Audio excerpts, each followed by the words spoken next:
Yay! What's that spell? Go! What's that spell? Go! What's that spell? Go! I hope you're enjoying this big exclusive via the Judge Joe Brown Show. Don't forget to subscribe to this channel. Now, back to the show. All right, guys, we are back for round two. Got the judge in the house. He is going to break down this whole Kamala Harris thing so that you will be in a position to make a decision, proper decision. I guess that's the right term. But anyway, just in case you do not know who I am talking about, I definitely want to play this clip. And when we come back, we're going to turn the mic over to the one and only Judge Joe Brown. And do not forget, please, please, please, we are here Fridays, 4 p.m. Eastern Standard Time, 929-477-1167. We love you guys to life. That's why we're doing this. All right? So here we go. I'm going to play this clip.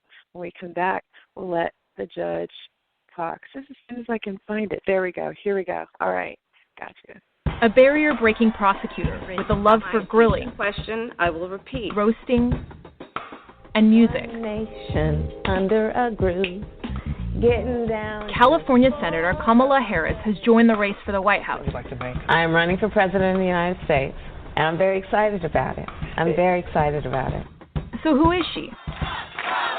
Harris has a history of being the first. You may be the first to do many things, but make sure you're not the last. In 2010, she was the first woman and person of African and South Asian descent to become California's Attorney General. I decided to become a prosecutor because I believed that there were vulnerable and voiceless people who deserved to have a voice in that system. And in 2016, she became the first black senator from California.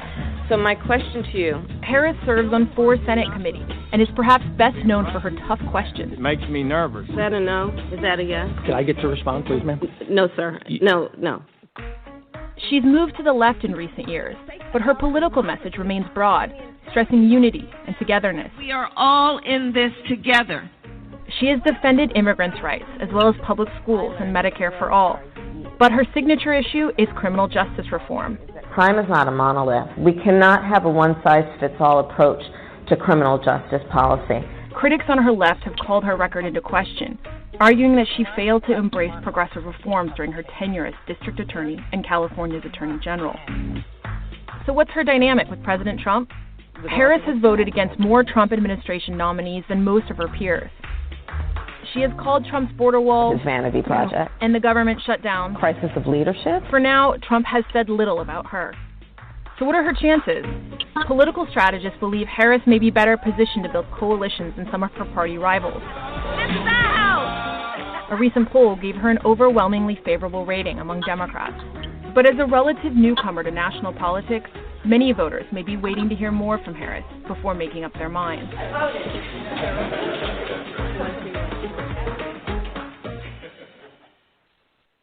Yes. You're back. Judge Joe Brown Show, Valerie Denise Jones, ValerieDeniseJones.com, 929-477-1167. And like the audio clip suggested, we're trying to put you in a better position to make the right decision using the right information.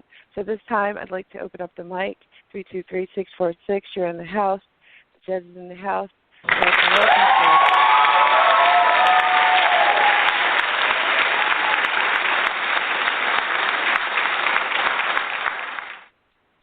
How are you? Okay. All right. We're talking about Kamala Harris from the state of California. I grew up in California, went from kindergarten through law school there. I transplanted to Tennessee, and then about 20 years ago, I moved back when I got this show I did for 15 years. Now I'm back in Tennessee. I saw Kamala Harris through her career. Kamala Harris is an interesting kind of animal. She's a chameleon. She changes her color based on the background she finds herself set against. But I'd like to call attention to something that is exemplary of what you might expect. There is a bank known as One West Bank, and they were located in California, and they have been accused of defrauding thousands of people out of a lot of money with mortgage scams. Now, the CEO of One West was an individual named Stephen Munchin. There were more than 5,000 listed violations against him that should have been prosecuted by the California State Attorney General's office. Ms. Kamala Harris occupied that position during the time and pendency of these violations. Did she prosecute? Well, it developed that Steve Munchin donated more than $10,000 to her, or raised that much, when she was campaigning for state attorney general and also for the U.S. Senate campaigns. Now, this is more than $10,000 he raised for Kamala Harris, who was in a position of responsibility and should have prosecuted him for more than 5,000 violations, which were on the books in 2013. So did she prosecute him? Not only did she not prosecute him, she blocked local district attorneys' offices from prosecuting him. And she blocked more than 5,000 potential prosecutions. This is a person that raised more than $10,000 for her Senate and state attorney general campaigns. All right? A major investor of One West was George Soros. George Soros funneled more than $16 million to Harris-allied organizations. That was through one of Harris's former aides, Lenore Anderson. Now, George Soros maxed out his allowable Senate contributions to Kamala Harris, and he's now sponsoring and backing her for a run for president of the United States. Now, when you get into analyzing it, it looks like outright corruption, and this is a person that is running for president. That is not good. When she was still in her 20s, Willie Brown, a mayor of some questioned repute of San Francisco, was a long married man, but his acknowledged mistress was Kamala Harris. And through her alleged sexual liaison with, I'll say alleged since I'm a judge, or retired one anyway, with Willie Brown, she got her first governmental position when he got her an appointment as a commissioner of sorts. And her track record is filled with these interesting liaisons, and it's surprising, according to some people, that she hasn't basically squawked about a hashtag Me Too situation of getting used sexually in return for promises of career advancement, but one might accuse her of being a gold digger and taking advantage of what sometimes can be done for her own advancement. In other words, she's not a hashtag Me Tooer because she was successful in getting what she wanted. She is another one of these people who, like Barack Obama, really has no Black American connection. Barack Obama's mother was an American citizen, so wherever he was born, and there is a dispute about that, he was an American citizen, but his father was Kenyan, so it develops that Barack Obama had no Black American ancestors. There was nobody who went through segregation, nobody who went through Jim Crow, nobody who went through Reconstruction, nobody who went through a period of slavery in his family. And that is the same situation with Kamala Harris. She is not really one of us. Her father was half Jamaican and half white Canadian. Her mother was from India, a Hindu, I believe. That's why they say half East Asian and half Black. Well, not quite half Black. So she was born in San Francisco at a time period when Frisco was really deep into its protest thing, free love, anti-war, and all sorts of other things. But she grew up in Canada and did not return to the United States, specifically to the Bay Area, until she was in college. and she did not grow up in the United States, and she has no black American ancestors who went through segregation, Jim Crow, Reconstruction, and slavery. Now, I'm not down in Caribbeans, but her father was half white, half Jamaican, and her mother was from India. That's not one hell of a big connection with us. We call that a person of color. And it looks like some people are so hot on getting a woman for president that they will do anything they can to push somebody. They did not succeed with Hillary Clinton because a lot of black people just frankly weren't going to vote for Hillary Clinton. But they're trying to push her, and they have started very, very early trying to make her look like she is the anointed and the chosen one. Her record is not good. She has had ample opportunities, approaching 50 years of age, to have done a lot for black people. I will tell you, as someone who has been in the criminal justice system for almost as long as she's been alive, you have a lot of opportunities when you are a district attorney general. You have a lot of opportunities when you are the attorney general for the state of California. She took none of those opportunities to do anything to advance black causes, and as a matter of fact, took more time prancing around in police raid jackets and bragging about how tough she was on crime, meaning how many blacks she had locked up. She lamented that some of the illegal alien mothers have been separated from their children. We're talking maybe 1,200 people here. But she personally saw to it that 7 or 8 times as many black children were separated from some 3,000 or so black mothers who she prosecuted under a truancy thing that she started in the Bay Area. If your child, if I believe the circumstances were, if your child was truant for 4 or more occasions, you could be arrested.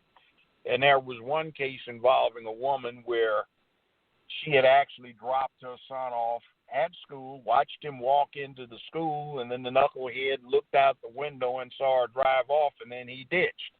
Well, he'd done this 4 or so times, so she wound up spending several months in jail. She was a widow, and her children went without her for several months while she was locked up. But see, that's okay when it's us. But then we have a campaign going on, so now she's supposed to be our friend.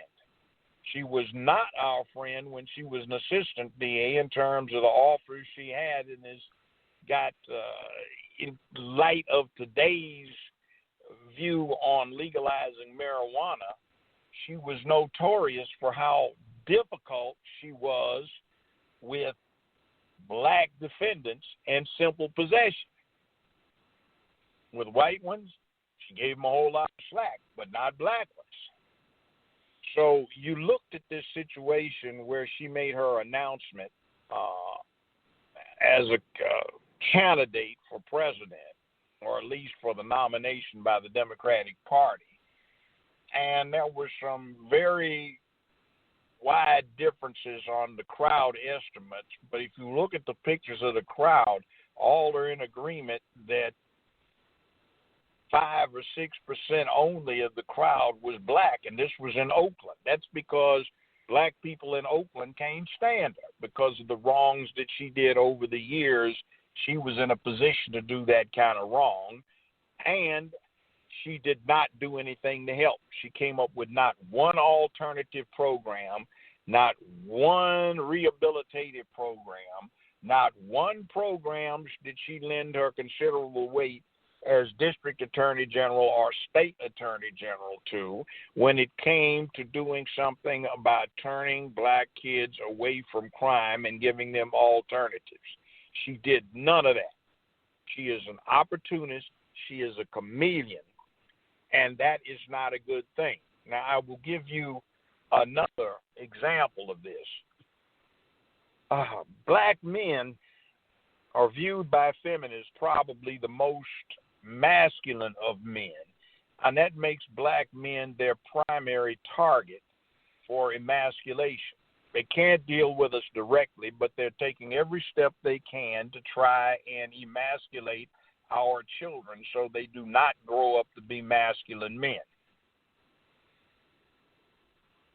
They have a move to capitalize on black people for another thing, which has got to do with a simple thing like putting the face of a woman on currency. They want a woman. They want a woman in the White House. They want a woman on currency, and they don't care. They'll take a black woman as long as it's a female. We have Andrew Jackson's face being on $20 bills, and if there was ever a confirmed racist in the White House, it was Andrew Jackson. And he deserves to be taken off of the bills. But all of the people on dollar bills or U.S. currency are not dead presidents. Look at Ben Franklin. But it would be an insult to the black community if the first person who had their face put on U.S. currency was not a black man like Frederick Douglass, who is a leader of the abolitionist movement, influenced tens of millions of people worldwide to do something about American slavery.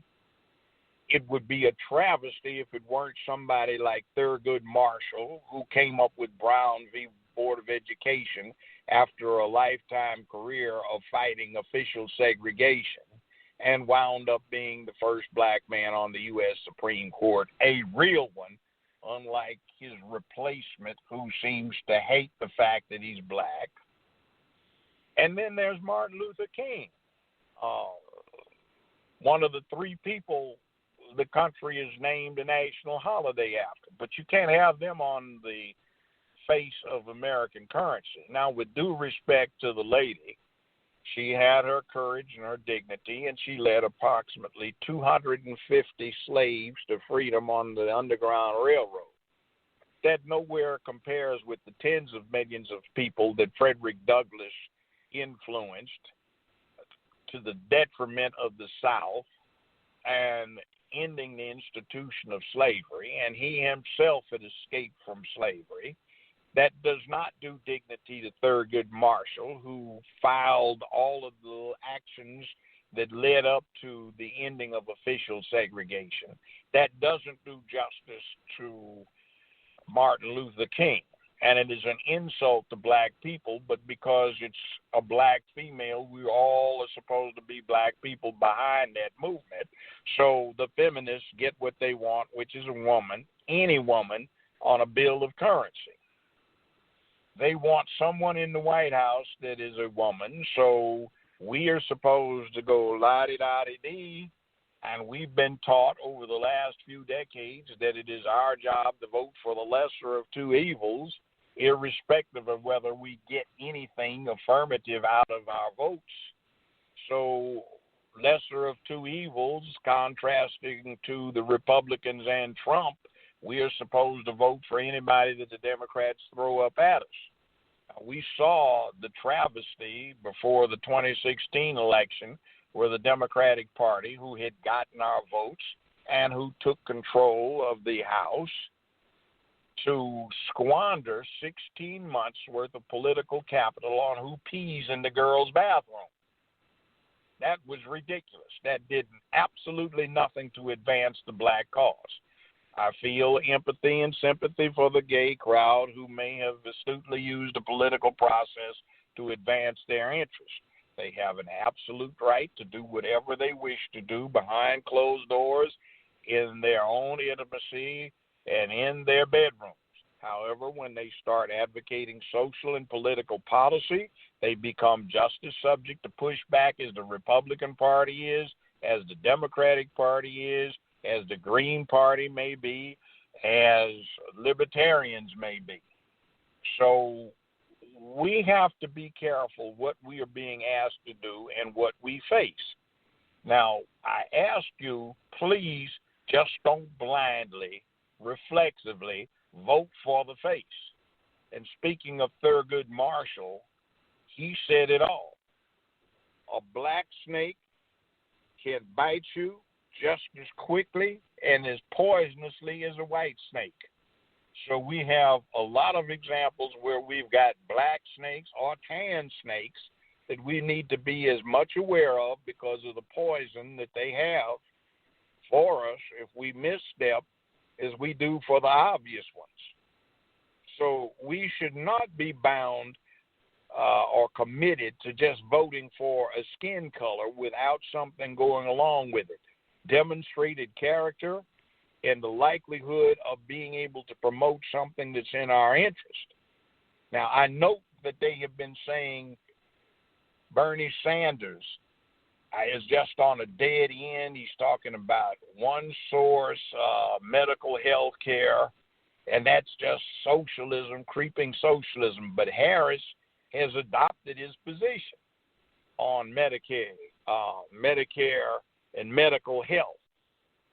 So we're just supposed to disregard all of the rhetoric from this party, and all of a sudden, because they assign it to a tan face who has no real connection to all of the black people who have either personally or through their parents and grandparents, aunts and uncles, great-grandparents, great-great-grandparents gone through segregation, Jim Crow, Reconstruction, and slavery.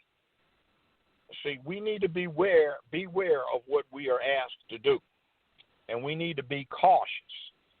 And I say this again, and I will conclude my immediate remarks on this. If you are going on 50 and you've done nothing to help out black folk at this point in your life, you never will. And if we look at her demonstrated history, she not only has done nothing for us, she's been our enemy. And after 40-some years in the criminal justice system, I will say this. Do not trust career prosecutors. They are corrupt and dishonest as a class. They have been playing games with the system. They have not promoted justice. They have gone after the victory at all costs. They think in terms of people who aren't worth much and very important people who are. They have no connections with ordinary people. They have pulled off too many tricks without being held accountable. And remember the old parable. Power corrupts, absolute power corrupts absolutely, and career prosecutors have been exercising too much power too long without being held accountable for it. And we don't need that in a position to influence the lives of black people. And if she's talking about prison and jail reform, she's a liar. She has not been honest with us when she tells us that, because for years and years, throughout her whole professional career of 20-some years, she has had ample opportunity to do something about prison reform and reform of the criminal justice system, and has done nothing except to have enhanced those aspects of it, which are particularly deleterious for black people. All right, anybody out there listening have questions? Yes, Judge, we do have a couple people who have raised their hands. So at this time, if you do have a question or comment for the judge or would like to add something to the conversation, please press the 1 at this time. I'm going to open up 3 or 4 mics because, again, because of the background noise sometimes, I don't want to open up too many mics. But, guys, please be mindful if you are in a noisy area. Please just mute yourself so I won't have to. I have opened up 407-267-7202, 818-904, and 323. So you guys are live, and you're welcome at this time to engage the judge. Again, please place yourself on mute. Yeah, How you doing? How you doing, Judge? How you doing, Judge? How y'all doing? This is Nate Campbell. Great, Hello? great. How are you? Hey, I got a question. Judge, here's my issue. Have you ever heard Kamala Harris say that she was a black woman before this time now? Never. Okay. Because I never heard it, never saw it, never read it. She's got a white husband. We know that. I told him, I said, you can't get my vote for that alone. Yeah. Well, she has a white husband, and there's a strong. This is Bishop Scott. How you doing, Judge Brown? Yes, sir. And there's a strong indication that the white Jamaican in her family was also a slaveholder. Right. The white ancestor in Jamaica was also a slaveholder. They owned slaves in right. Jamaica. So she almost like President Obama. If you look at their history, they have no links to the descendants of slaves. They have no links. And so therefore, I think we were very presumptive, and we're being presumptive, those who do support her, in thinking that they would rally for the cause of African Americans in this country who have been here since 1619. They come from Jamaica. They come from Kenya. They come from white America, and they come from India. How can you? One was raised in Indonesia. Another was raised in Canada. How can you possibly think that they were going to have the interest of African Americans at heart? They didn't before. 8 years, President Obama, and they won't in the future. And certainly Kamala has no, as Judge Brown so eloquently put it, she has history of being anti-black in terms of her decisions, both as District Attorney of San Francisco and Attorney General of California. The woman he was talking about that was in prison, she was in prison for 180 days for truancy of her child. 180 days, that's almost half a year. That's virtually a year that she's in prison because of something that her child did in rebellion to his own mother. But she paid the penalty for it. And I saw her really laugh about it. She laughed about the incident. She said a woman called her and said, you told her child, don't you cross Attorney General Kamala Harris, because if you do, your mama's going to go to prison.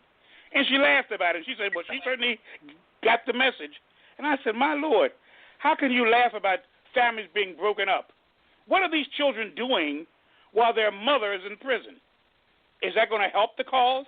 Is he going to be less truant? Is he going to be more obedient to the law? See, Pastor, my argument has always been this. Judge Joe Brown, I have to ask this question. Do you think that, do you have a thought on this that will make you believe that taking a child's only parent out of the house will make them better or worse? Right. It's certainly not going to help anything. Let's put it that way.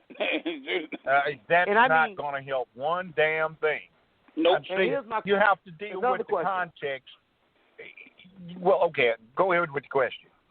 And another question: Why you took that woman out of her home for 6 months? What happened to her on the backside of that and those kids? Were they homeless? How did they get back on their feet? Because the average black family is one paycheck away from being put outside. So she didn't give a damn. She laughed about it. And it wasn't just that one woman. It was several thousand black women in the Bay Area that she had locked up. And see, yes. You want to know what the contrast is? Where are some of the worst police in the United States located? Not in the South, not in Chicago, but in California. Oakland, California. So she's running around with a police raid jacket on that detectives wear when they go off to serve warrants and stuff with police on the back. Those blue nylon blazers or windbreakers. What cop did she prosecute for shooting down, gunning down, beating up, or brutalizing some black citizen in the Bay Area, Oakland or Richmond, during the entirety of her career as an assistant prosecutor, as the district attorney general, or as attorney general for the state of California? Not one. She actually blocked them from being prosecuted. Yes, she did. Exactly. Yes, she did. Yes, she did. And they're asking us to forget all of this and say, oh, we want her. Oh, my God. You know, she's one of us because she's got a slight tan. I'm done. I told them when they made the statement about who she was, and I looked at her record, I said, you got to be out your mind. You got to be out your mind. And then it ain't just her. Then you got Cory Booker from New Jersey, who over there is running for president. I'm like, brother, y'all don't sit down somewhere. As my grandma would say back in the day, y'all know if y'all from the South, Judge, you know I'm this right. If you don't sit down somewhere. You got that right. See, we're supposed to go for appearances, and we just get bamboozled. You see, I want to see somebody who's actually done something for us. If you give somebody your vote, it's supposed to be in exchange for getting something from that vote. And secondarily, and to give you confidence in you giving your vote to somebody that's actually going to do something as a reward or in recognition for prior service. What have you done for me before? Or even lately. Or never. Or even lately, what have you really done for me? Is not a damn thing except your buying teeth. You're talking about what you're going to do that you're 50 years old and you haven't done yet. Judge. But you did marry outside your race. Judge, I wanted to ask, what do you think about Nina Turner of Ohio? I want to see something more on her. Okay. I just don't trust what they're throwing at us these days. What do you think? For what I've heard Killer Mike said yesterday, and for some of the stuff some of the work that she's put in out there in Ohio, she looked pretty decent, but I still would not, consider it just automatically presidential material. Me personally, I think the closest thing we got right now is either Bernie, but on my radical side, and this might sound crazy, I always wanted my man Jesse Ventura to get out there and run, because he's kind of like the polar opposite of Trump. But that's pure independence. Shake it up. But you know what? Exactly. The way they're going, it looks like Trump's going to get 4 more years. They do not want Bernie. If they had good sense, all of these folk would be discouraged and say, we got a demonstrated winner, Bernie Sanders, but you can talk to the staunch Democrats, and they'll tell you he just messed up Hillary. We need to get rid of him. He needs to shut up and sit down, and that's the man with the clue. I think what's going on is it may be anti-Semitism because he's Jewish. But that's very true. We've never had a Jewish president. I But know. What, so if they want to have a first and they're not just complete hypocrites, they ought to maybe consider that. But I'll say this about Sanders. The first time I ran into Sanders was 1966-67, and we just formed a BSU at UCLA. And the University of Illinois still had official segregation in student housing and in student facilities at its Chicago campus. All right? So Bernie Sanders was a chairman of CORE, Congress of Racial Equality, one of their chapters, and he was leading protests against this official segregation. So when we got there, he had just been locked up, so we helped raise some money to get him out of jail. Now, I saw Bernie in some rallies where there were several thousand black folk, and the only white people were either police, the press, or Bernie Sanders, and Bernie Sanders did not have any trouble dealing with us in a large crowd of us. Now, Hillary Rodham at the time, was chairperson of her Young Republican Party club at Wesley All-Girls University. And she had been a Goldwater girl in high school in 1964, campaigning for that racist Barry Goldwater. She also campaigned for Richard Tricky Dick Nixon, and she was out there protesting about keeping everything segregated along with her parents, who talked politics with her around the dinner table. Guess what kind? keep the colored out of our neighborhood. We got a nice thing. We don't want them coming in to integrate. So, you know, I've always seen him, I said, you know, back 50-some years ago, he was getting himself taken to jail doing the right thing just to be right.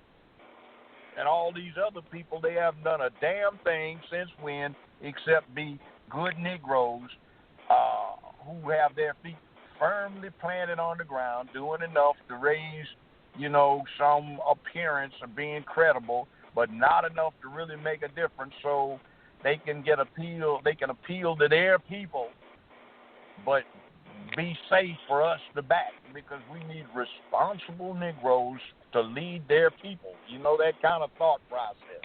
You see, in the South, they got two. But Judge Brown, one thing I've noticed, we've given a pass to the Clintons I don't know how many times. We've gotten a pass from the Clintons, just like you say.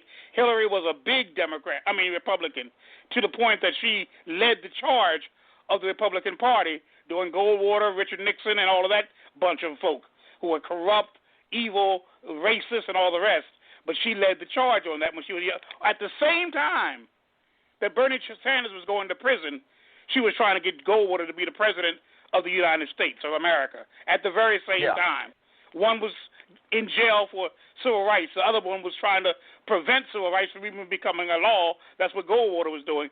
He did not want the Civil Rights Act to become a law of this land. He fought against it, and Hillary Clinton was right there by his side, cheering him on every step of the way. But our history, and it's interesting what you said about Andrew Jackson. Andrew Jackson was not only a racist, but he was the first Democratic president. Andrew Jackson, yeah. Andrew Jackson was the first Democratic president. Yeah, who campaigned on the issue of preserving slavery and expanding slavery. See, here's the thing. Up until Franklin Delano Roosevelt, almost all black folk were Republican. Right. They had a club known as the Lincoln Republicans, which still exists, but it's interesting. If you go to a Lincoln Republican meeting now, it's all white, and white folk don't even know that black folk formed the organization. Now, people were out of work, so they supported FDR, 1932. And then Truman did some things for black folk and desegregated the military with an executive order in 1981. And then, see, when things started getting like they are now, it's 50 years ago, these bastard Dixiecrats, Faubus and, you know, Stennis and everything like that. George Wallace and all the rest of that Wallace. They were trying to keep segregation. They bolted the Democratic Party, where they were known as Dixiecrats, and went over en masse to the Republican Party. Yeah, Chicago, 1968, where they had that huge riot up there with Mayor Daley Sr. In Chicago. Most ridiculous thing going. But you see, we forget that, and everybody assumed we were always Democratic. But we were Republican, because I'm not a Republican. I'm an independent. I used to be a Democrat, but I can't stand them anymore. But, see, the Republican Party was founded in the 1850s on the plank of ending slavery. Yep. So we forget that, and we act like we are owned by the party that was founded to preserve, perpetuate, and expand slavery. And all through the period up to the Civil War, they were the ones that led the charge to form the Confederacy. They were the ones that led this whole thing to destroy Reconstruction. They were the ones that imposed Jim Crow. That bastard Woodrow Wilson, the last Democratic president of the United States before Franklin Delano Roosevelt, is the SOB that personally signed the executive orders that segregated Washington, D.C. and the United States Navy. And called Birth of a Nation the greatest film ever made. That's exactly it. Called it the greatest film ever made. And the Birth of the Nation wasn't like the one the black man did a recent on. He glorified the Ku Klux Klan.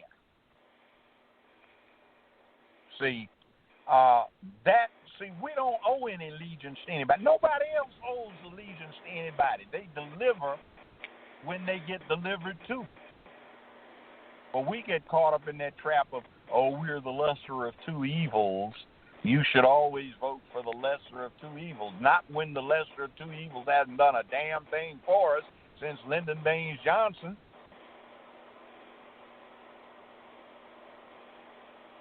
I agree, Judge Brown. Totally agree. He was the last Democrat or any politician that really did anything substantial, and he was a Southern Texan.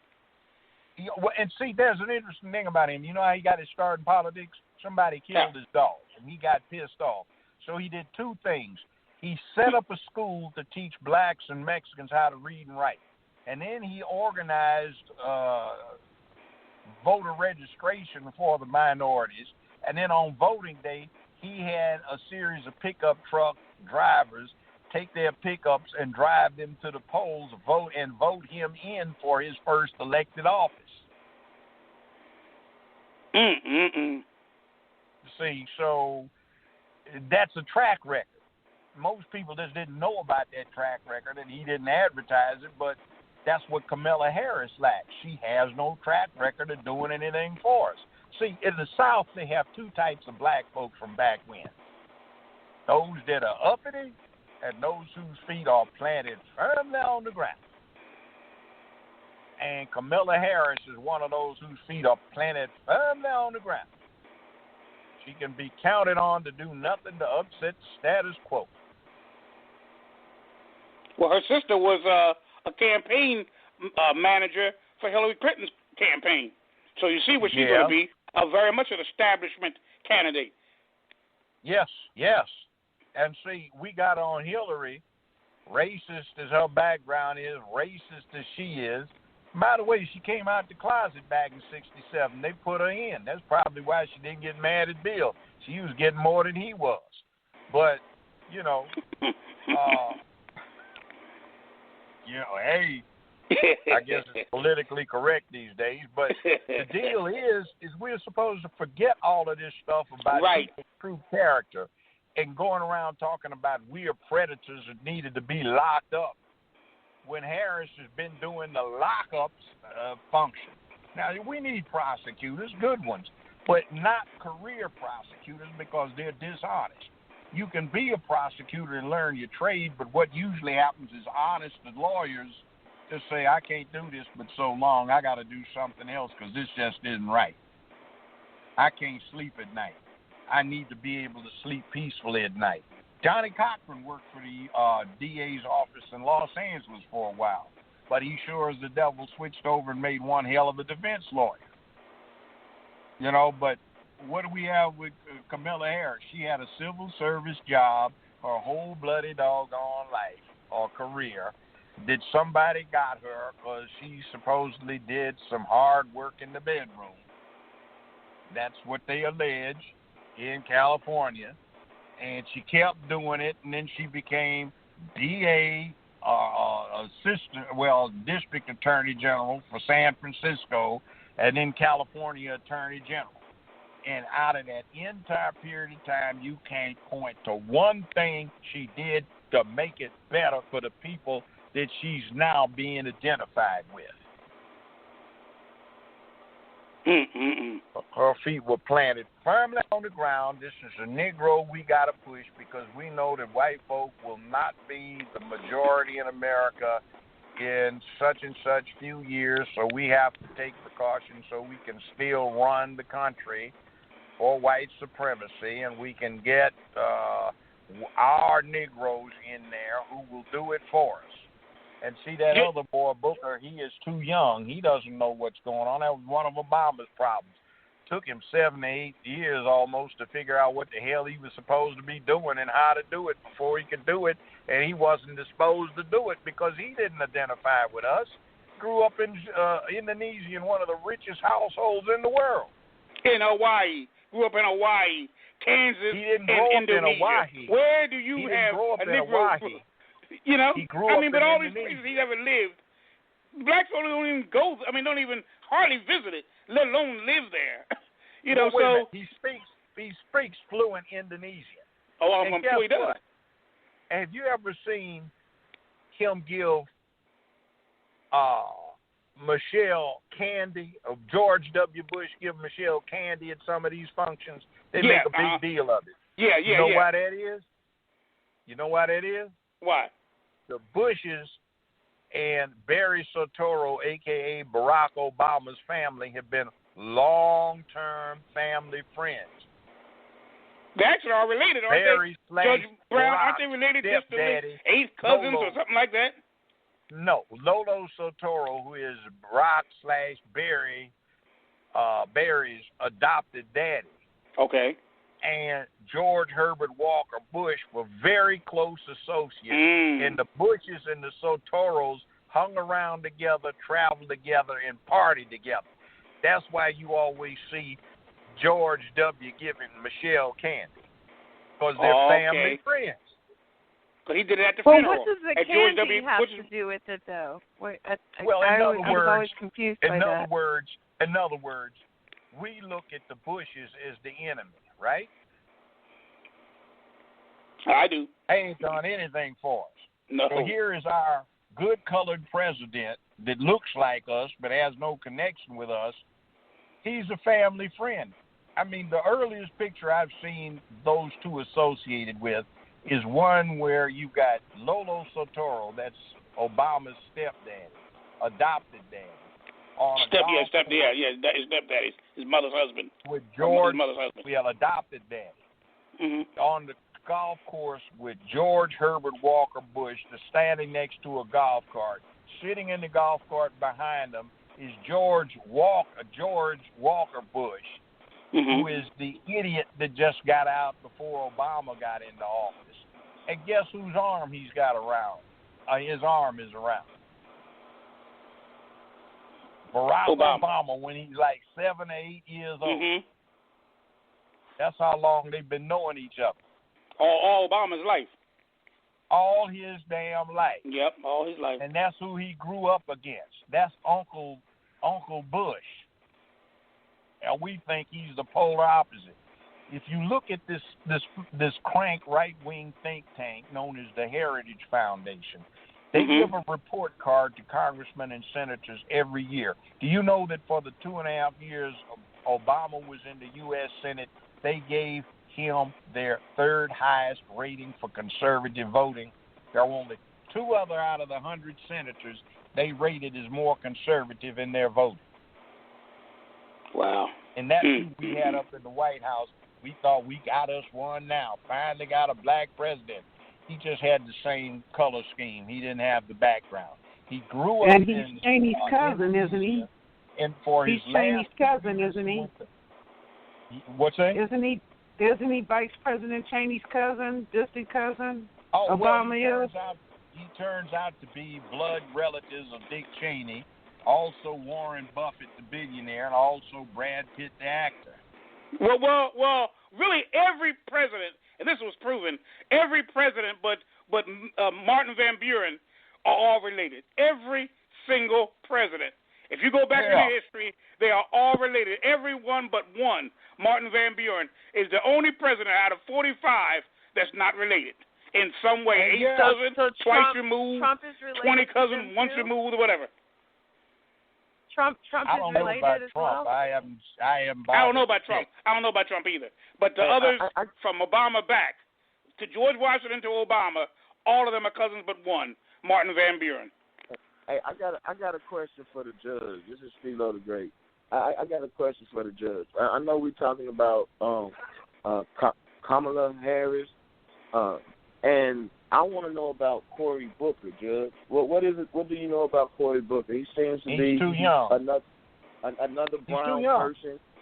Another brown person who announced his run for presidency for the Democratic Party, Mr. Cory Booker. Well, his problem is that Cory Booker is the one who supports pharmaceutical companies and wants them to increase the cost of pills and medication. That's his problem. That was his problem. He was one of the senators that endorses to increase pharmaceuticals, like we can afford to pay more for our medication. Well, he endorses that we need to pay more for medication.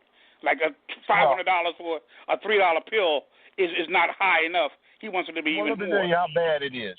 I'm a type 2 diabetic, and my doctor got me fixed up, so I'm feeling pretty good. But they upped the price of my copay on some of the medication to $497 a month. Mm-hmm. Just one out of the several medications I have to take. Now, $497 a month is ridiculous, but guess what the copay is for 3 months' supply? How much? $17. So I decided to look that up, and I went to Affordable Health Care, which, by the way, was not drafted by Barack Obama's administration. It was drafted by the Republican Senate Majority Leader, senior U.S. Senator from the state of Tennessee, Dr. Bill Frist, whose family founded Blue Cross, Blue Shield, and most of the HMOs, etc. They've got a scheme where if the company deals with it on a 90-day basis, the U.S. government reimburses the insurance company for the entire list cost of the medication. That means they got, in addition to that, your copay, and in addition to that, your insurance premium. And the government, instead of doing it directly and honestly for the citizens who consume it, they pay off the insurance company, so they collect your premium, they collect your copay, and the full cost of the medication if they do a 90-day worth shot from the federal government. Now, that's just absolutely ridiculous, and that's what we call Obamacare. It's a ripoff of the big insurance companies and HMOs, and the Frist family is laughing all the way to the bank, giggling. But see, we don't pay attention. Judge, I've always wanted to ask you this question because this is what I learned early on, or what I thought I learned because it was being taught. We just introduced the fact that all these presidents are related, or have some affiliation. Why do they need our vote if presidents are selected versus elected? I don't understand this whole process. They don't get our votes. We don't vote for president. There are only two things. So what's the deal with the campaigning and why should we care? Here's what it about? Is. See, actually, it's misleading. For some very specific purposes, the only two things that you were permitted to vote upon were A, congressmen who were apportioned by the census, based on the census, and also based on the census, a board of electors who selected the president.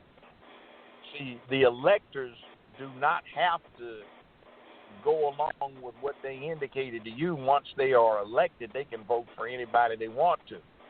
Now, there is a tradition that has arisen wherein they commit to certain people as being the individuals they will support for president.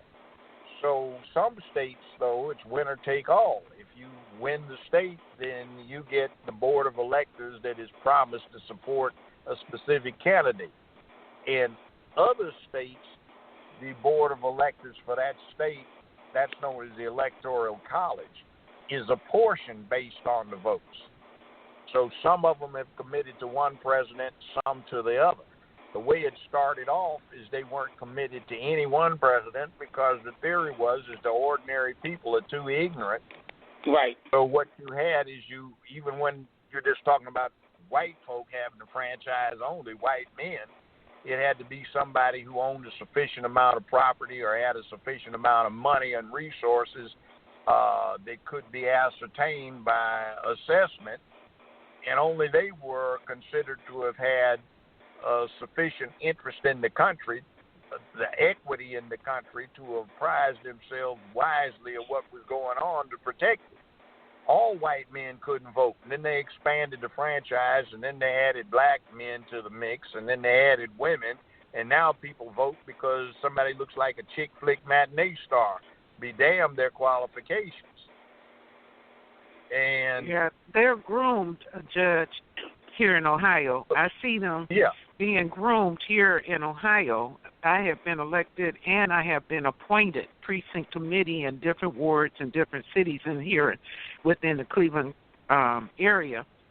And I see how they groom you. They have courses, they have candidate courses that we would take if you wanted to go any further, if you wanted to go through mayor, senate, council, whatever you wanted to do, you took these courses, and then you have to go and kiss up to those people that were empowered, that had the finances and all in order to make it. And that's how you were determined whether or not if you would be a good candidate to run for any office here within the Cleveland area. I don't know if it's the same way in the country, but I've seen it here. Yeah, it is.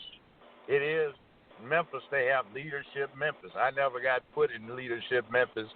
Don't think I would have gone even if they'd chosen me, but I wasn't one of the good Negroes that they were grooming for office. Right. So you got introduced to everybody that supposedly counted. I read people with big money.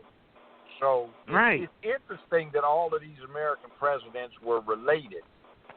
And it indicates that behind the scenes we are actually getting a class which is very similar to the old aristocratic one that existed in Europe, but this time instead of being based on land control, is based on access to high finance.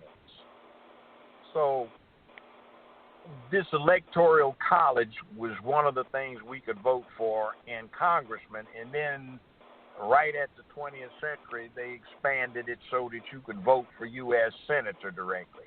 But you weren't supposed to vote for senator, nor were you supposed to vote for president.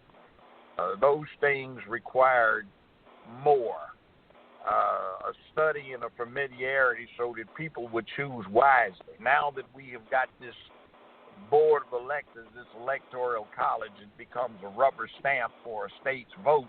We start getting the foolish having a lot to do with who is in the position to take the presidency, which is not always the person that is best suited to administer the office. So the last two presidents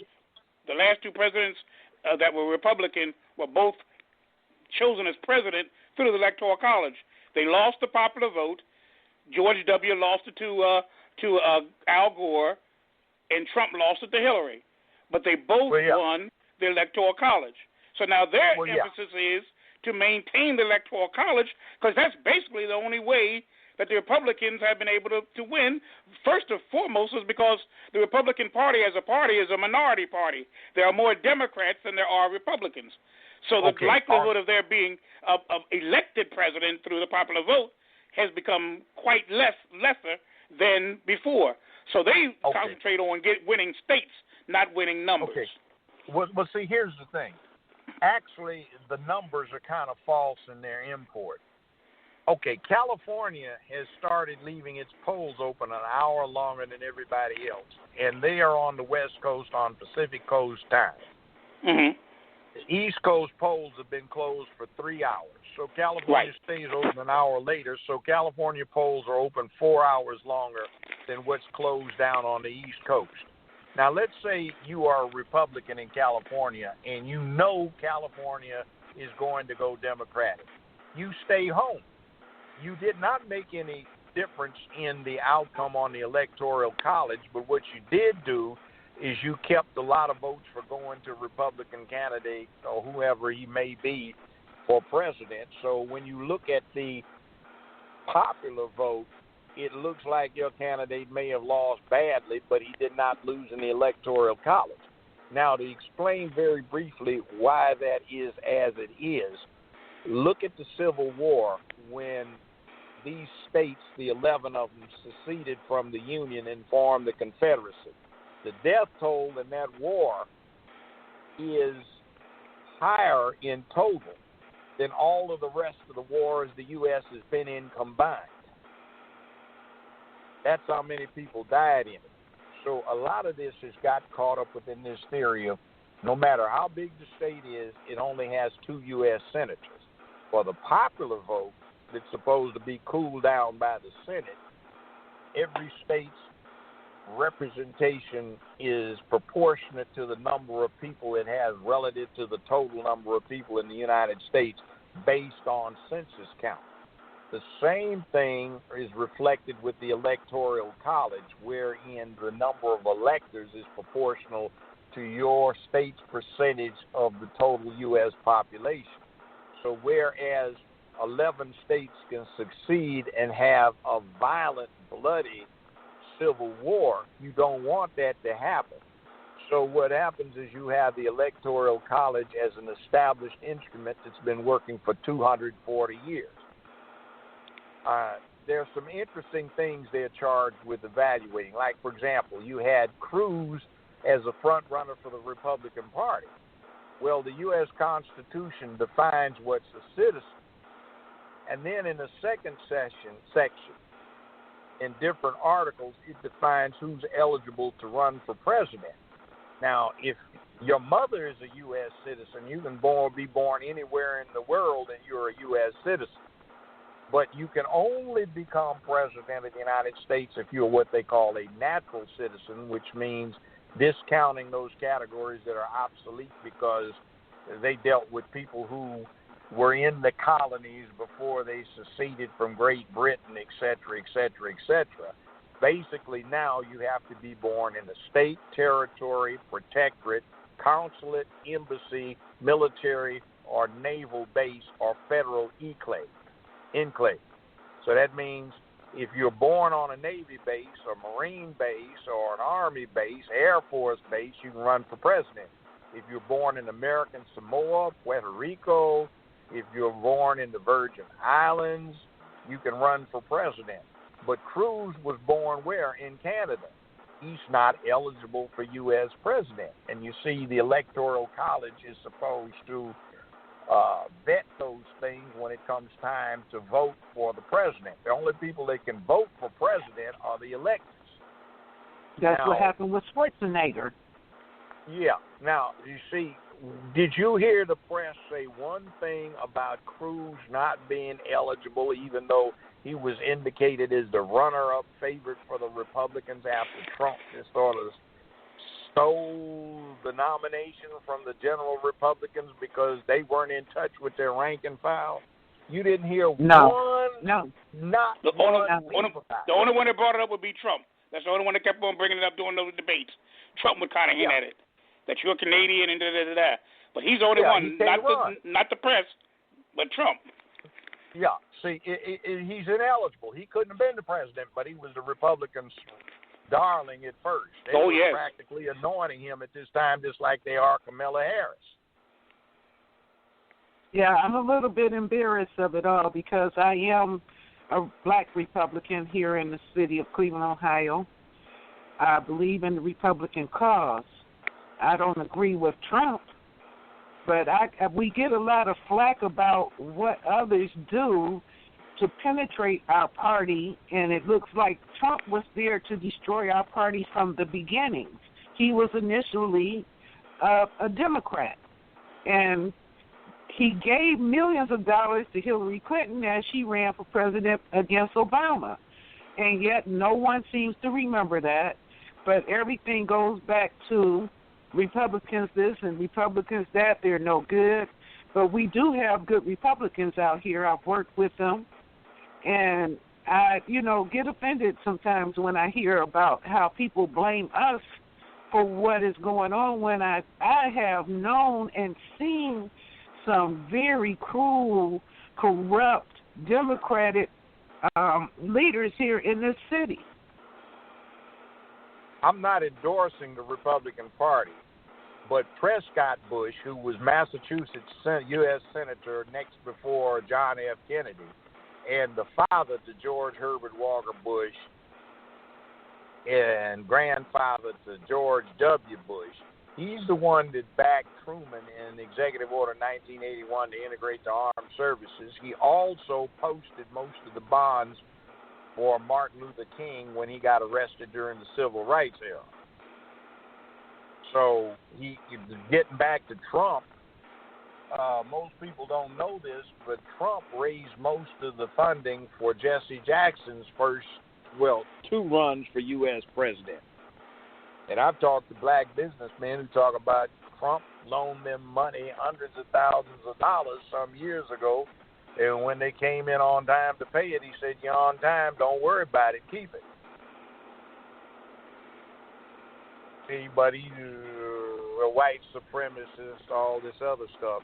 He was engaged to a black model, who was a fine rascal, right before he married his current wife. And it's interesting, I met Ivana Trump, the Olympic star, and she's not your ordinary American white woman. Neither is his current wife. And he doesn't have a whole bunch of like for ordinary American white women, which I find interesting. So he was engaged to a black woman next before his current wife. They were dating for 2 years. But you see, we have our preconceptions about people, and everybody talks about Trump. But I'm glad Trump has been heightening the contradictions. Let's put it that way. Whether you like him or not, it's best we see what's out there than to have allowed it to continue to hide under the rocks where it's still swarming around until the rock got overturned. Bring it to the light of day so you can see what you're really confronting.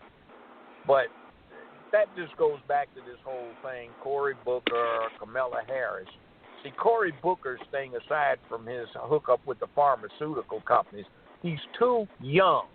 They keep going for new and improved, mostly just new, and it takes a while to learn your way around life in reality to be able to properly administer and be chief executive over the most powerful entity in the world.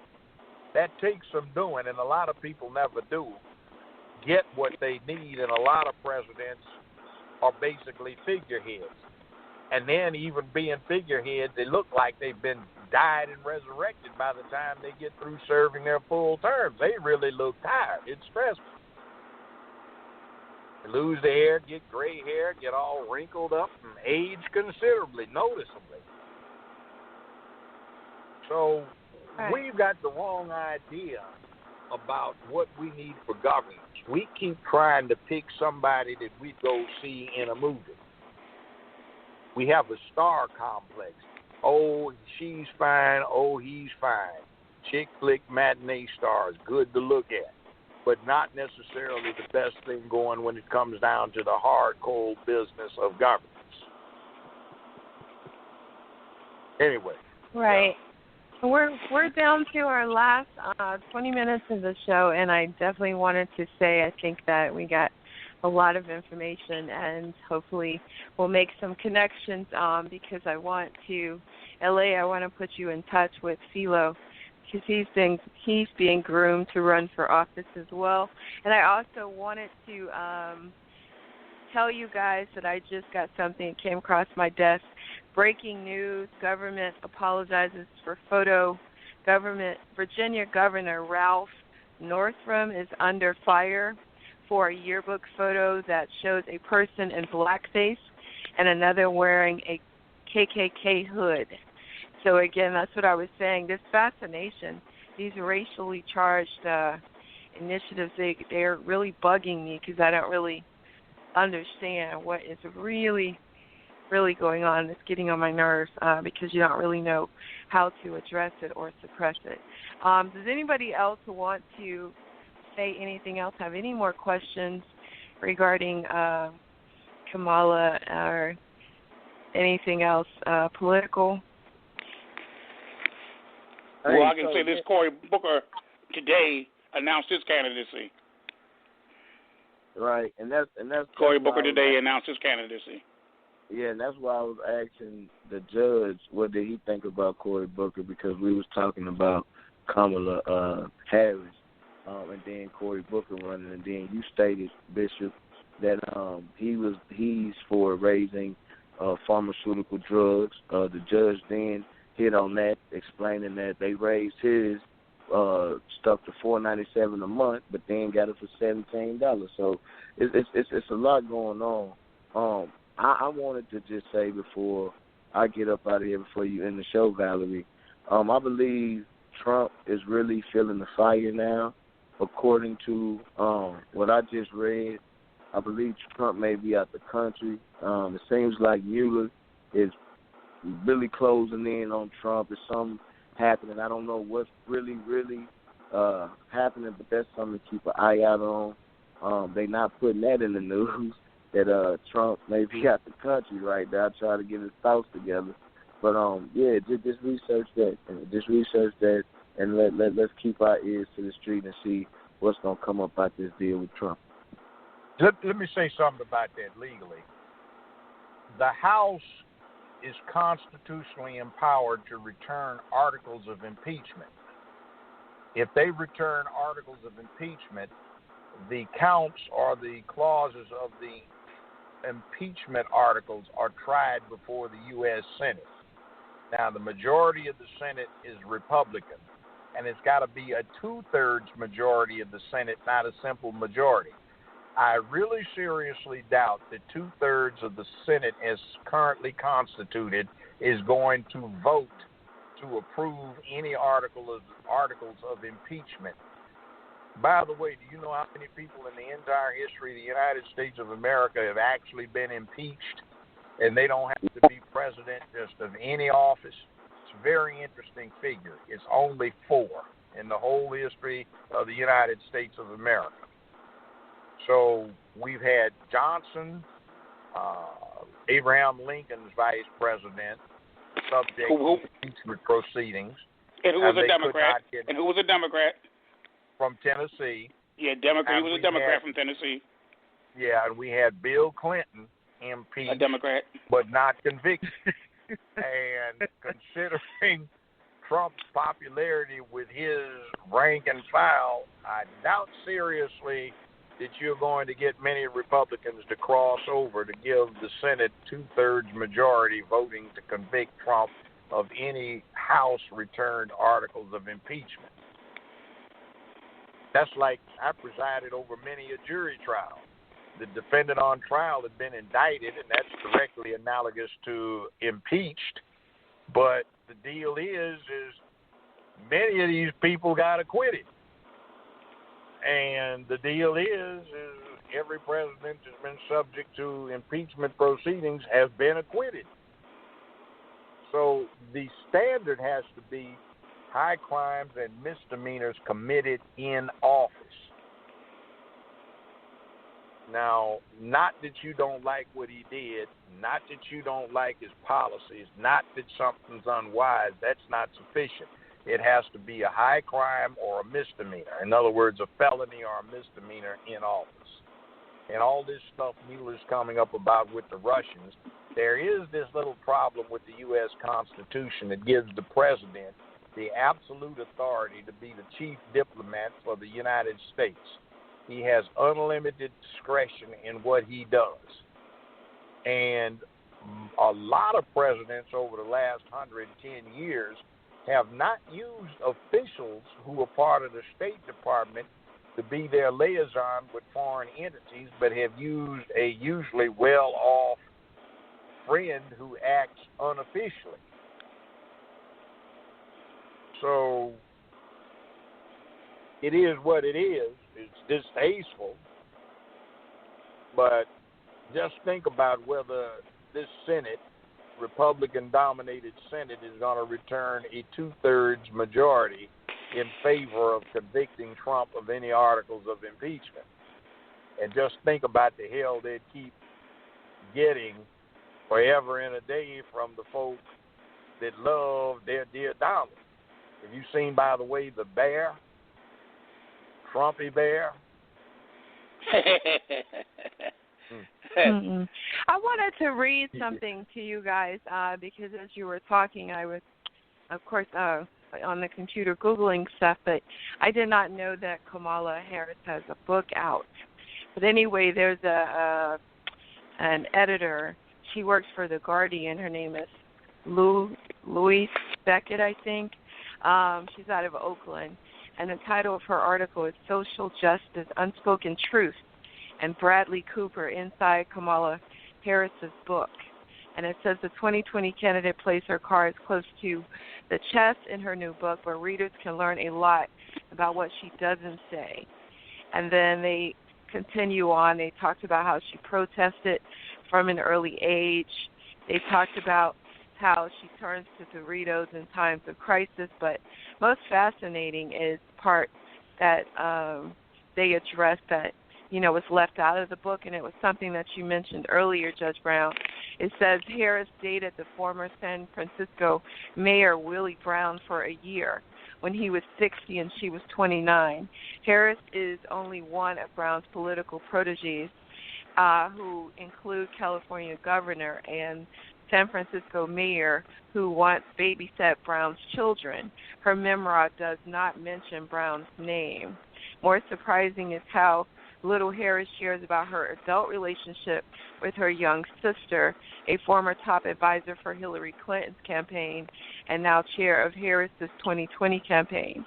And then it goes on to mention just different things about, her daughters and her sisters and their heritage, India, Jamaica, some things that are, not so honorable mentions. It's not just about winning. She loves to fight. And they talked about, the fact that she's in love with the kill. She is oddly bad at describing the people she helped. You represent the people, Harris tells young lawyers, so I expect you to know exactly who the people are. But they were talking about how the fact that, it wasn't so funny that she prosecuted all those women. You discussed that earlier. And her husband would be played by Bradley Cooper in a film. They talk about him. His Twitter feed portrays him as his wife's biggest fan and proud father. He has children from a previous marriage, but a glimpse gives her husband, it's like he's a little prejudiced, a little goofy. It's just a lot. There's a lot to this woman. There's so many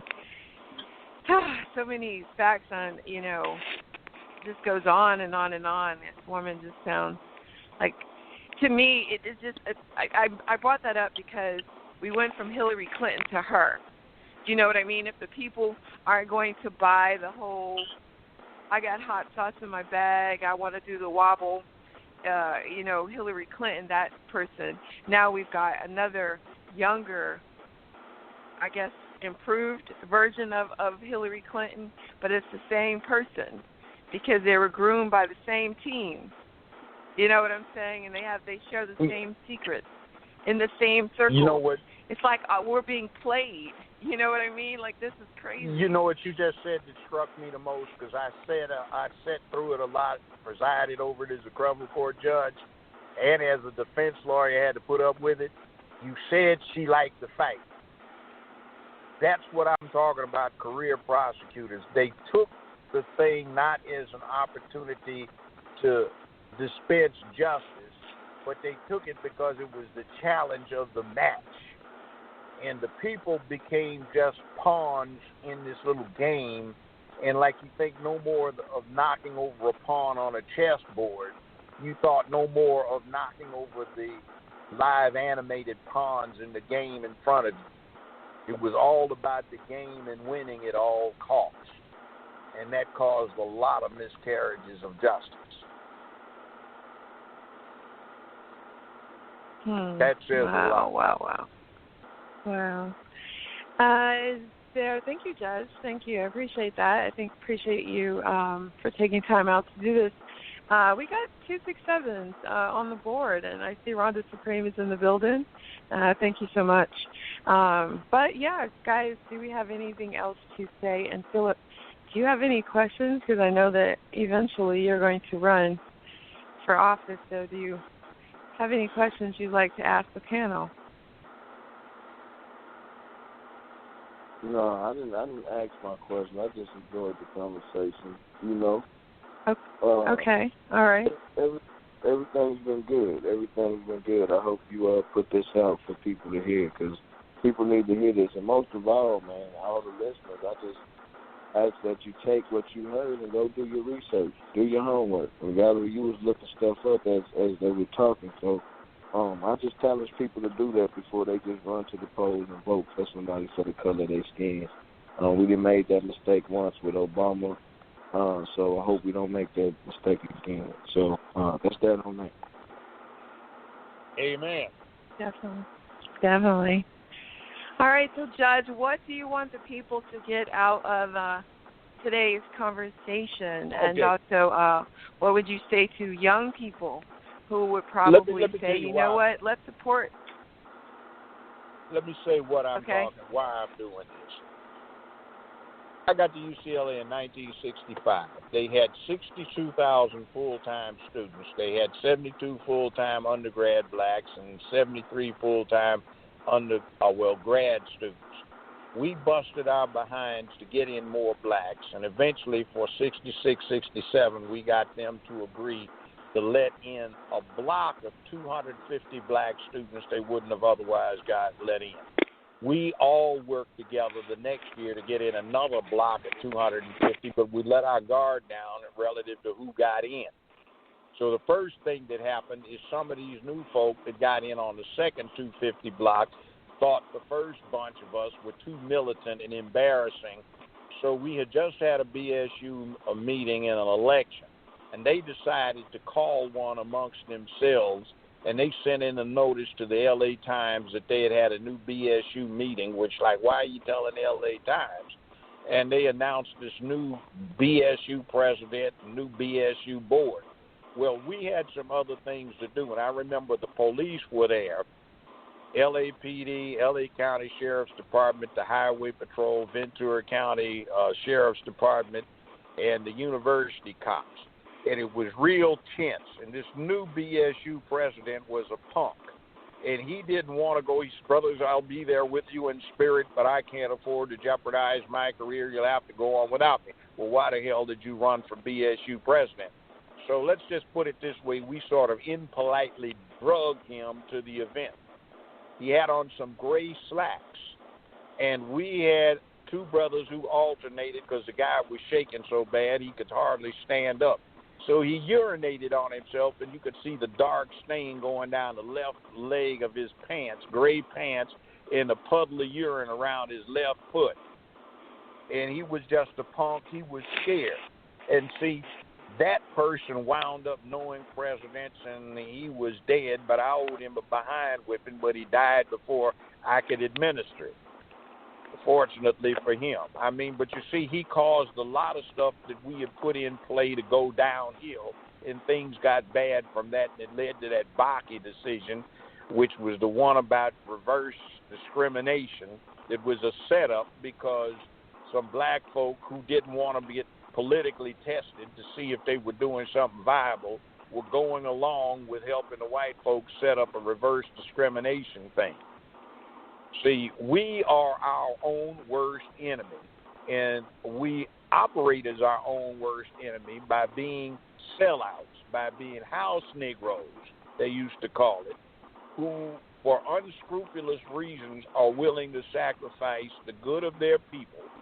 Those people who put it all on the line, went to jail, suffered, maybe got hurt to open doors for them for personal advantage.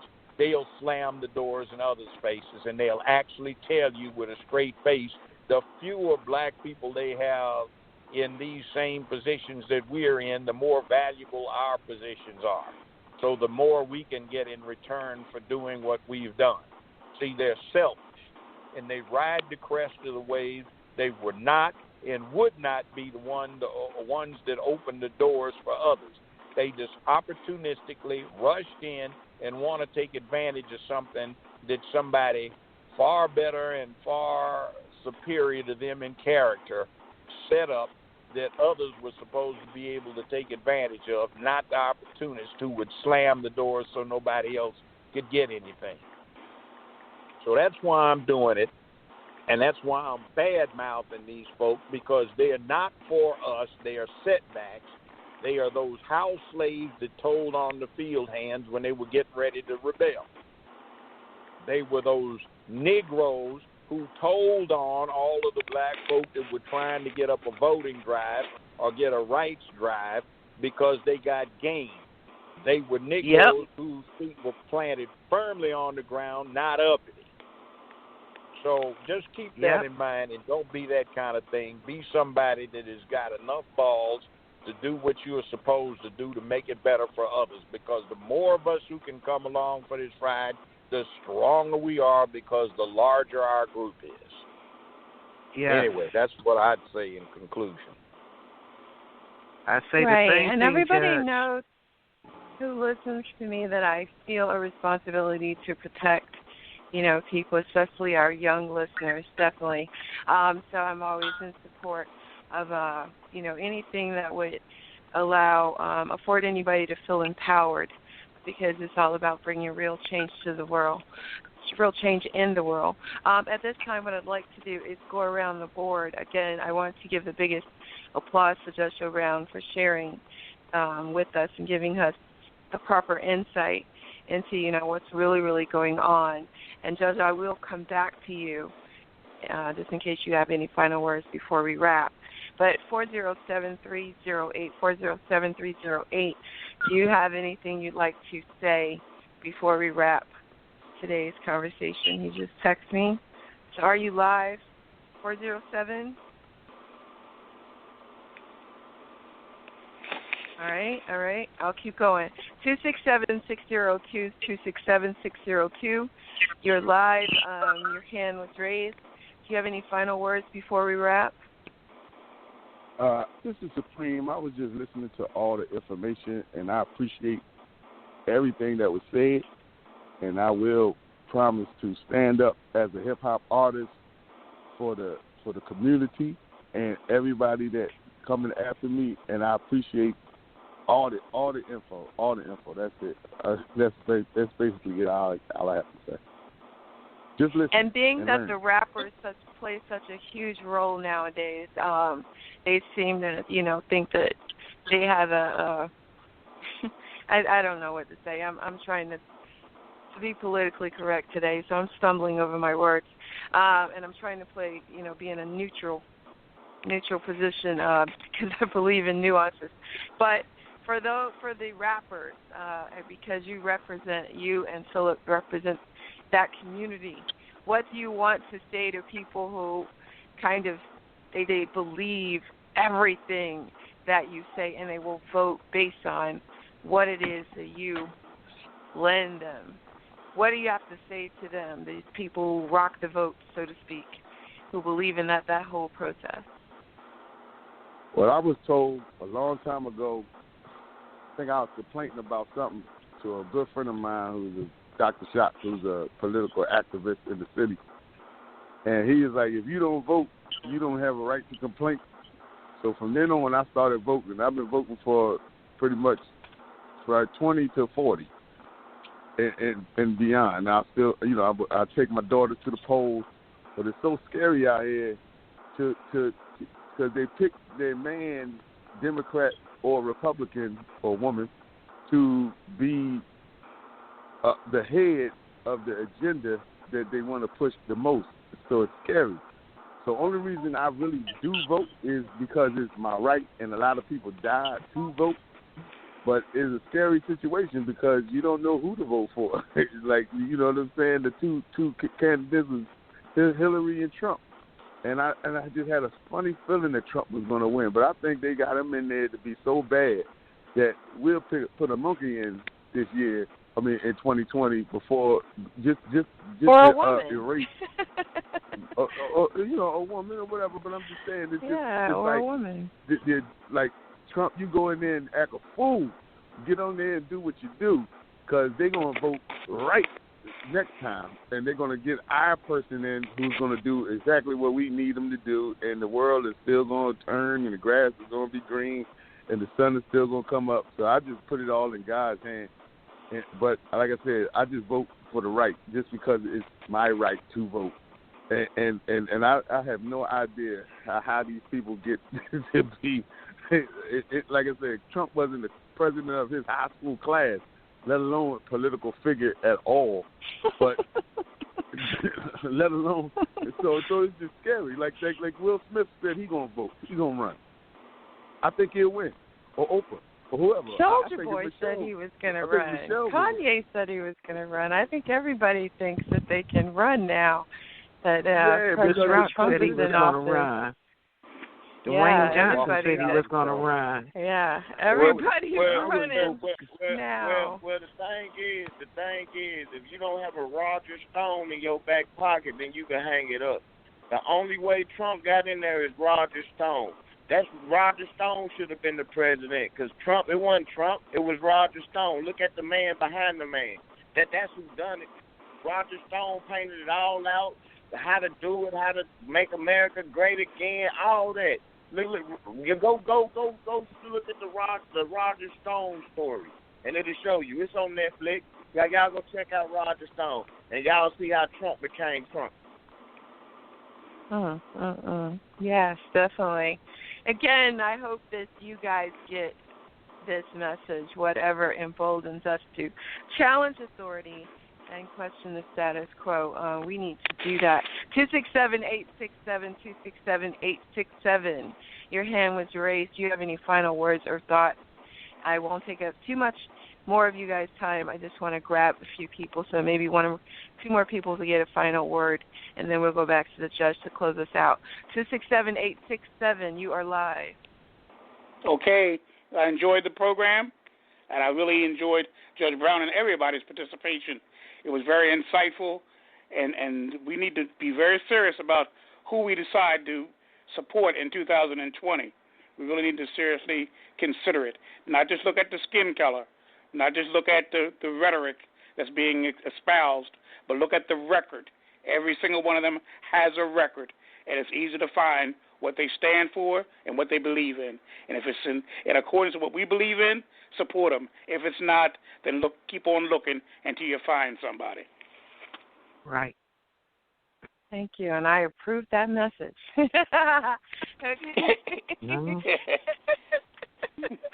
LA 202-210. Do you have any final words?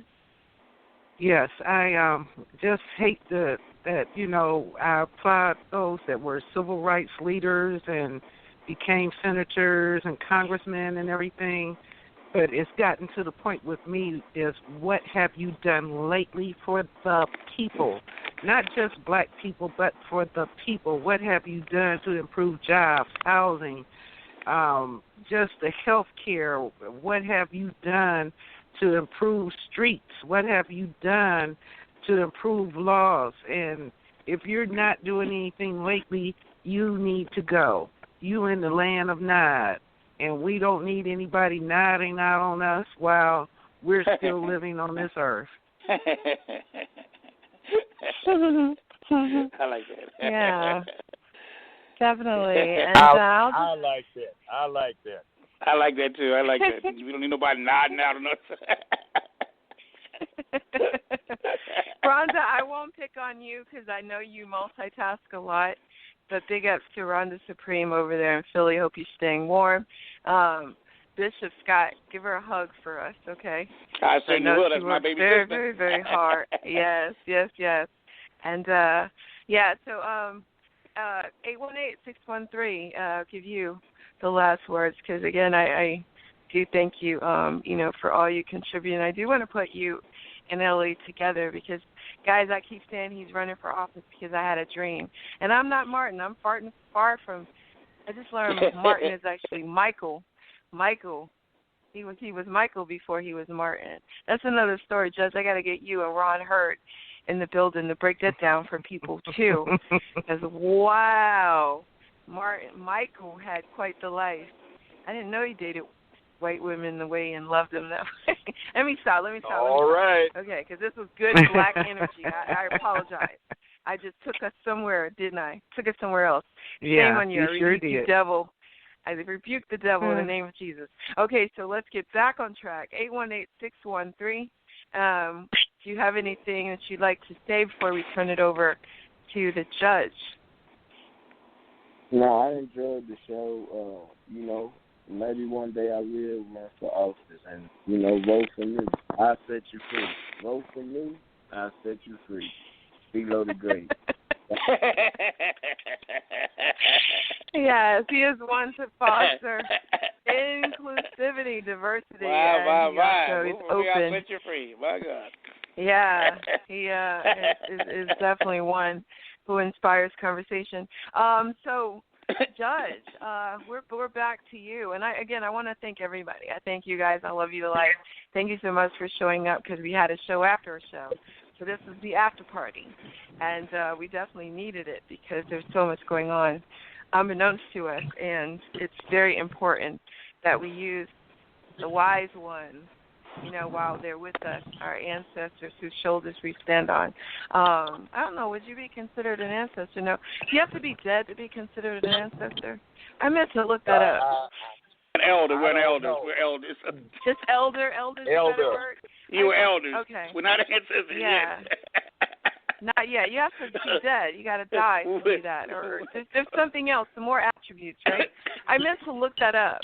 But I like the word. I think I just like the word. Do you know what I mean? It screams power. It screams power and lineage, and you know what I mean? It speaks to your heritage and it emboldens. You know what I'm saying? It's a powerful word. Well, then I'll don't like accept elder. Elder to me just means old. Huh? I'll accept it then. I'll accept it.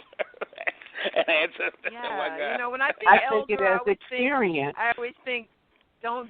When I think elder, I always think of what whatever my grandparents said. Don't talk back to old people, or make sure you always call them Mr. I always think of the rules or whatever. But I never, when I think of wisdom, I think of ancestors. Such a big, beautiful word, right? Ancestor. And so that's what I mean. Yeah, it's beautiful. It makes me. I hear the song from the Lion King. The song from the Lion King movie. Sing it, Val. And I just see like somebody sing it, boys. Simba up. I can't sing. Frankly, I think ancestor has a little post-mortem factor in it. I know that, but I was just saying what it sounds like and what it feels like. Because when you use like Ancestry.com, right? And yes, you find out when you leave, you find out what you're linked to. It empowers you. You're never the same. You're like, oh, you mean I got kings and queens in my blood? To me, it just does something to me. I just love the word. Yeah. Because we're slaves to words. You know that. Or you might find out your ancestors were slaves and it might crush your dreams of ever trying to be in political Oh, look at you. Look at you. You're going, the glass is half full today. It's half full today. That's a dream killer right there. No, you can't run. We're not voting. Ain't nobody free. You come from slaves. They dream killer. Well, two sides of my family were slaves, and I count it a great honor, the courage and the strength it took to live for 250 years under the bonds of slavery and still survive, and have doctors and lawyers and pastors and bishops that came out of those loins means a lot to me. I admire the slaves. I think it took a great strength to be a slave. That's right. You know what, though? That's right. You also take it It up took a great notch strength to do to that. find out what part of Africa you're from also. And we know that, too, because of Ancestry.com. There's Maurice. Speaking of great lineage, Rhonda Supreme, I opened up your mic. I just can't. I think it would be derelict in my duty if I didn't acknowledge you. You do so much. You definitely, you do a lot behind the scenes. So hey, sis. Because of you. Yes, hey, sis. This was the best history lesson I've had. Better than any history lesson in school, college. Right, amazing. Exactly. It was. Yeah. It was amazing. I will never forget it. Never. Amen. Judge, why aren't you a professor at a college at this point? I meant to ask you that. Like, why don't you teach? Well, I have done that before, actually. I've also been a substitute teacher on the high school and junior high level, and I was an assistant playground director at Trinity Avenue Elementary School in Los Angeles. But, yeah, I would like to announce my candidacy for the office of President of the United States, and I think I can do a better job than any of these damn fool bozos who've already announced. You got my vote. You got my vote, Judge. You got my vote. And I'll be your assistant. I'll be your assistant. But I just want to be I your can do Olivia better job than anybody that's out there right now. Yeah. And I would vote for you. I really would vote for you myself. This is the bishop. The bishop would vote for you. You got the endorsement of the bishop. See, it's not just ability, which is unfortunate. It's got to do with circumstance as well. The fortuitous circumstance in which somebody finds themselves can dictate whether or not they have a chance at the presidency, whether or not they actually have what is necessary to be good in the office. I think we have to vote, but we have to vote wisely. And sometimes we might do something to, quote, upset the apple cart, rock the boat, turn the damn thing over, or shake things up, unquote.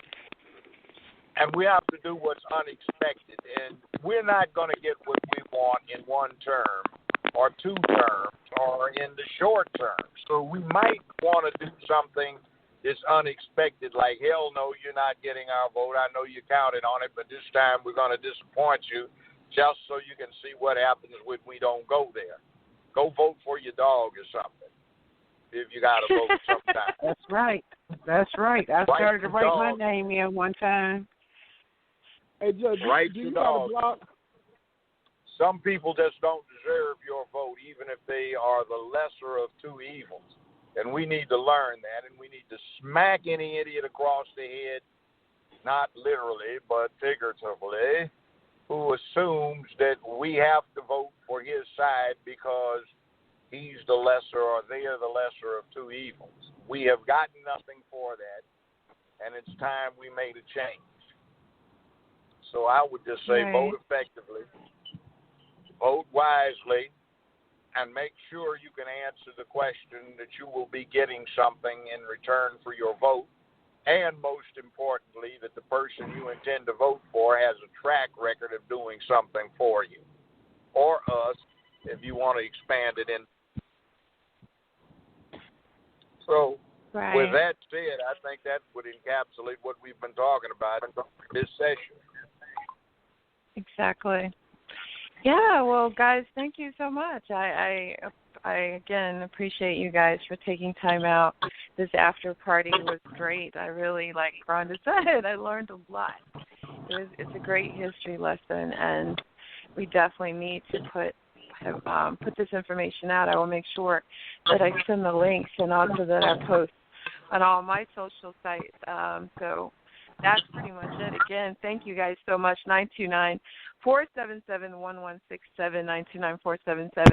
929-477-1167. We'll be back next Friday, 4 p.m. Eastern Standard Time. That is the hour when Judge Joe Brown starts and does this thing. But, guys, have a great weekend. For those of you who are in the colder climates, please stay warm. Do what you got to do. Stay in the house. We'll be 50 tomorrow. This weekend. Huh? We'll be 50 tomorrow. Oh. We might be below zero today, but we'll be 50 tomorrow. Yeah, the weather's so quirky. It's so weird. Yeah, definitely that. And if you're going to the Super Bowl, please be safe. I don't know, and I pray your team wins, whatever that is. Go I don't Rams. have a. Go Rams. Okay, there we go. Go Rams. All right. But yeah, guys, thank you again. Big, huge round of applause. I pushed the wrong button. And there's an applause. Thank you so much, Judge, because you gave us a lot that we did not know. Appreciate that. And, yeah, thank you for everybody who challenged today's conversation. Thank you for your honesty, your brutal honesty, because that's what this whole show is about. We want to challenge the powerful and hold people accountable. That's why I do this, I know, definitely for sure. But so, because I think this is it. Guys, see you on the other side. Love you so much. Again, please stay prayed up, stay warm, and, yeah, keep me posted as to any updates. And send me email, text, or social media, anything you'd like to talk about, because we definitely need to get the message out. All right? Next week, and Valerie. On that, next week. Yes. Oh, you got an announcement. Do we have an announcement for next week real quick, 407? Yeah, We're going to be having Brother Rizza Islam, the guy who just had that controversial interview with Nick Cannon about Nick Cannon only liking white women.